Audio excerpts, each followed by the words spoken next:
En 1909, Mark Twain, le célèbre auteur de Tom Sawyer, expliquait avec humour qu'octobre est le mois particulièrement dangereux pour spéculer en bourse, mais il y en a d'autres: juillet, janvier, septembre, avril, novembre, mai, mars, juin, décembre, août et février. Cette fameuse phrase n'est pourtant pas totalement exacte, puisqu'historiquement, le mois où les marchés financiers sous-performent le plus est historiquement le mois de septembre. Alors justement, je profite de ce nouveau mois pour définir et voir avec vous ce qu'est un crash boursier. C'est parti.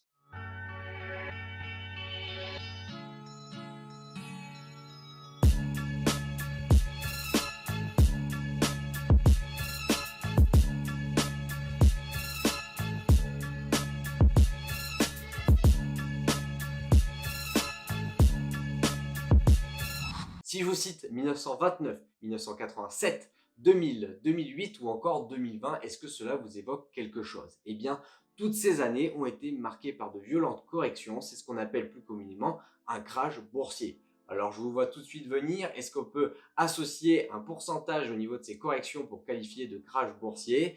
Eh bien non, mais historiquement, ces différentes corrections sont à hauteur de 20 à 25% avant qu'on les appelle de véritables crash boursiers. Concernant l'intervalle de temps, là encore, il n'y a pas d'échelle de temps à proprement parler. Cela peut être plus ou moins durable dans le temps. Chaque crash boursier est unique de par son origine, son ampleur, mais également les acteurs concernés. Par contre, tout ce qui va être crash boursier, va commencer avec l'effondrement d'un acteur majeur de ce marché.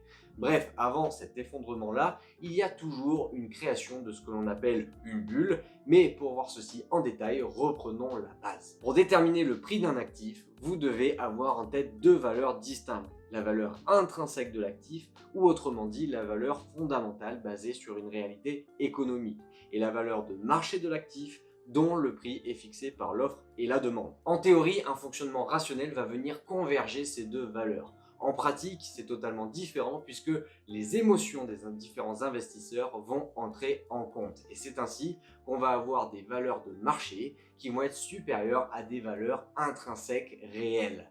Eh bien, tout simplement, pour vous imaginer un petit peu le tout, imaginez que j'ai une pièce de 1 euro et que, on ne sait pour quelle raison, cette pièce va prendre un petit peu de valeur, peut-être parce qu'elle a une origine différente et donc les investisseurs vont vouloir se l'arracher et donc on va payer cette pièce de 1 euro beaucoup plus cher que ce qu'elle vaut, c'est-à-dire 1 euro. Petit tips LPM, c'est ce que l'on vit actuellement avec les prix de l'électricité. Cette décorrélation entre valeur du marché et valeur intrinsèque de l'actif du secteur ou de l'indice va devenir de plus en plus importante et cette bulle initiale va devenir une énorme bulle spéculative qui peut éclater à tout moment. Concrètement, un crash boursier survient majoritairement après une période suffisamment longue de bons résultats économiques durant laquelle les actionnaires s'enrichissent. Cet enrichissement favorise l'entrée sur le marché de nouveaux acteurs attirés par la perspective de rendement positif. La bulle spéculative est nourrie avec le vivier de ces nouveaux investisseurs, mais lorsque le vivier d'entrants est épuisé, l'alimentation de la bulle diminue. Vous observez alors une prise de bénéfices de la part de certains investisseurs. Si ces prises de bénéfices sont importantes, alors mécaniquement les prix commencent à chuter, ce qui va faire perdre la confiance d'autres acteurs qui sortiront à leur tour afin de limiter les pertes. La chute s'accélère et se transforme en un vent de panique qui va auto-alimenter cette baisse jusqu'à ce que de nouveaux investisseurs arrivent et investissent non plus pour la valeur du marché, mais pour la valeur intrinsèque de l'actif. Ils vont investir à un prix très bas, sous-jacent à la valeur intrinsèque de l'actif, et ils vont attendre tranquillement que cette valeur remonte à cette valeur intrinsèque avant de prendre leurs bénéfices. N'oubliez pas que les meilleurs coups se font justement en période de crise ou lors de crash boursiers de ce fait. Alors essayons d'étudier ensemble les précédents crash boursiers de notre histoire. Commençons par le premier crash boursier moderne, il s'agit de la crise des tulipes de 1637. Alors ce n'est pas une crise boursière à proprement parler, mais il est très intéressant de connaître cette histoire. En effet, au niveau du XVIe siècle, aux Pays-Bas, justement, les tulipes s'arrachent déjà à un prix d'or avant leur floraison. Mais comment c'est possible?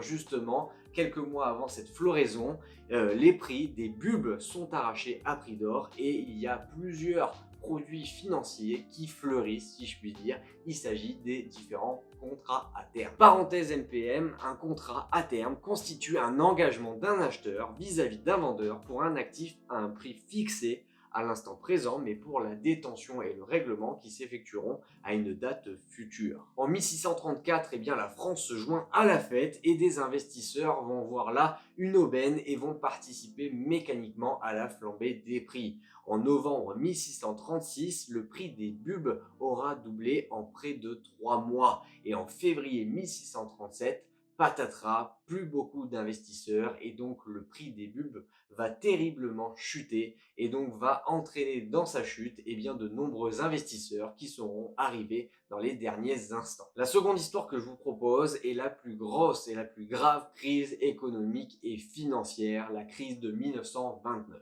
Alors, il faut retourner aux années 1920 pour comprendre cela, puisque dans les années 1920, les récoltes ont été très bonnes aux États-Unis. Et donc, mécaniquement, l'activité économique américaine l'a été également. En 1926, le système des call loans apparaît. Concrètement, un investisseur peut acquérir des titres en jouant jusqu'à 10 fois ses fonds propres. L'effet de levier est considérable. Cela permet à des investisseurs avisés de doubler leur capital si les actifs n'augmentent que de 10%. Inversement par contre, ils perdent l'intégralité de l'investissement si les actifs perdent 10%. Ce système alimente une croissance artificielle des indices boursiers. Cette augmentation finit justement par décorréler les valeurs des marchés comparées aux différentes valeurs intrinsèques des différents actifs. Et donc, cette progression excède la progression des profits. Début 1929, un ralentissement économique provoque une mise en stand-by des investissements dans l'attente des résultats des secteurs économiques industriels, automobile, transport, sidérurgie ou autres. En octobre 1929, les indicateurs sont mauvais. Des ventes massives ont lieu afin de prendre des profits. La chute des cours entraîne un début de panique qui conduit à une brutale correction des cours de 30% en 3 jours. Au-delà de cette réaction épidermique, la crise est accentuée par les réactions de la Banque centrale américaine et des banques commerciales qui opèrent un resserrement strict des conditions de crédit, ce qui plombe fortement les investissements et la consommation. Cela plonge l'économie occidentale dans une récession qui durera plusieurs années et qui est à l'origine de l'arrivée d'Hitler à la tête de l'Allemagne. Passons maintenant au dernier crash majeur boursier que l'on a connu. Alors on met de côté le crash Covid que l'on a connu récemment. Je veux bien sûr parler de la crise de 2008, la fameuse crise des subprimes. Alors comme pour tout crash, il y a beaucoup de mécanismes qui peuvent entrer en jeu, les origines sont multiples, mais là on peut quand même avoir une origine qui se distingue, c'est que le gouvernement américain dans les années 1990 a souhaité rendre plus facile d'accès l'acquisition de maisons ou de moins de propriétés aux ménages les plus modestes. En 1995 sont émis les premiers subprimes. Il s'agit de prêts hypothécaires qui permettent aux ménages de bénéficier pendant plusieurs années de faibles mensualités avant que celles-ci n'augmentent. Le mécanisme prévoit que les ménages ne pouvant faire face à cette hausse puissent alors se réendetter en fonction de l'augmentation de la valeur de leurs biens immobiliers. Ce système semble fonctionner jusqu'en 2006 car il repose sur une augmentation rapide des prix de l'immobilier. En 2006, les taux de défaut des ménages commencent à dépasser des seuils de soutenabilité pour les institutions les plus exposées. La crise se dessine et les alertes auprès des banques sont émises en 2007. L'éclatement de la bulle intervient en juillet 2008 lorsque la banque Lehman Brothers se déclare être en faillite. Le coup de grâce est donné par le gouvernement américain qui déclare qu'il n'interviendra pas pour sauver la fameuse banque. La panique est alors générale et provoque une brusque chute des marchés financiers. Les banques commerciales, devant l'ampleur du désastre, vont prendre peur également et vont bloquer les différents crédits aux ménages mais aussi aux sociétés et vont arrêter de participer au crédit interbancaire, ce qui va propager cette crise à l'économie réelle. Cette économie réelle va être résorbée justement en 2010 via l'intervention massive des différentes banques centrales et l'endettement successif des différents États. Pour conclure sur cette vidéo, reprenons ensemble la racine étymologique du mot crise. En grec ancien, crisis signifie changement. Et donc, on ne va pas se le cacher, tout changement est parfois bon à prendre. En effet, lors de crises financières, donc les crashs boursiers, on a des corrections qui sont très excessives. C'est-à-dire qu'on va avoir des valeurs de marché qui vont être très en dessous de la valeur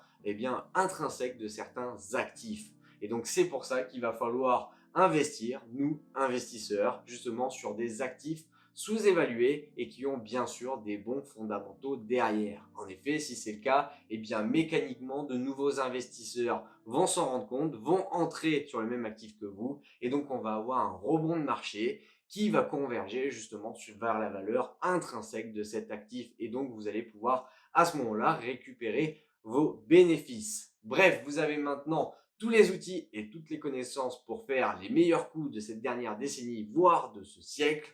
À vous de jouer. En septembre, restez bien sur vos gardes. On ne sait jamais, peut-être une nouvelle crise à l'horizon. Donc, ne mettez jamais tous vos œufs dans le même panier et gardez toujours un petit peu de pouvoir d'investissement pour, on ne sait jamais, si une crise intervient, pouvoir investir massivement sur une valeur sous-évaluée. Définissez-vous des objectifs, respectez-les, devenez riche. C'était Mathias. Ciao, ciao.